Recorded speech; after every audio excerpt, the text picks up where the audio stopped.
हमारा मुल्क एक ज़रई मुल्क है और इसमें ज़राअत से मुंसलिक तकरीबन 70% जो आबादी है वो ज़राअत से मुंसलिक है। हमारा सबसे जो छोटा किसान और बेज़मीन किसान है उसके पास बदकिस्मती से हमें ये कहना पड़ता है कि जो 64% हैं उनके पास सिर्फ 36% ज़मीन है और 36% में से भी जो 2% है वो सिर्फ ख़वातीन के पास है।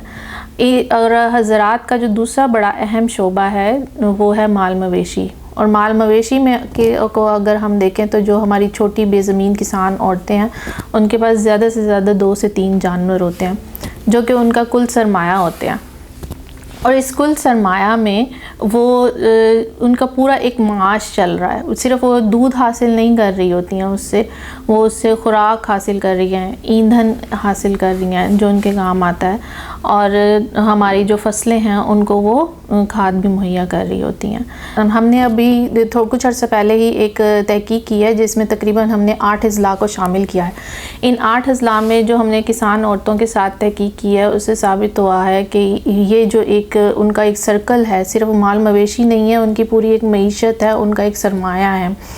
और ये पाकिस्तान के और उनकी रिसर्च से भी साबित हुआ है कि जो सबसे ज़्यादा कैल्शियम की कमी है और विटामिन्स की कमी है वो औरतों में और बच्चों में पाई जाती है। अब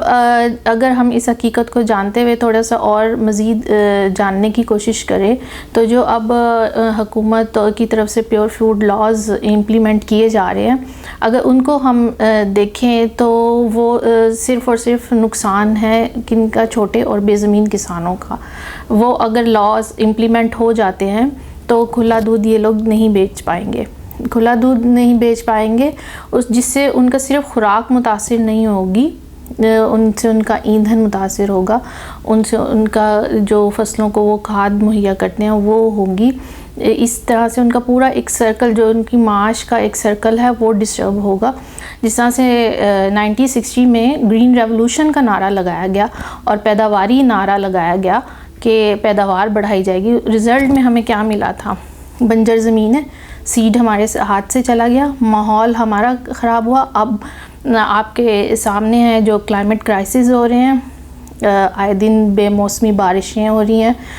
गर्मियों में सर्दियां हो रही हैं, ये यालाबारी जो आप लोगों के सामने है, बर्फ़ ओले पड़ रहे हैं, जून जुलाई में ओले पड़ रहे हैं, ऐसा कभी नहीं हुआ। ये सिर्फ़ और सिर्फ तबाही जो है वो एक फ़सलों की या इन चीज़ों की नहीं है, वो एक पूरे माहौल को ख़राब कर रहे हैं। तो हमें चाहिए कि हम इन चीज़ों को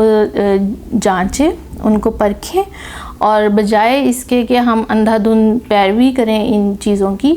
हमें इन चीज़ों की मज़ामत करने की ज़रूरत है, इन चीज़ों के ख़िलाफ़।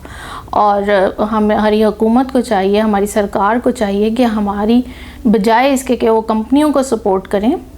उनके लिए रास्ते हमवार करें, अपने जो छोटे और बेज़मीन किसान हैं उनकी मईशत को संवारें, उनको सपोर्ट करें, ताकि जो अगर छोटे और बेज़मीन किसान हमारे स्टेबल होंगे तो ऑब्वियसली इन दी एंड हमारा मुल्क तरक्की करेगा, हमारा मुल्क स्टेबल होगा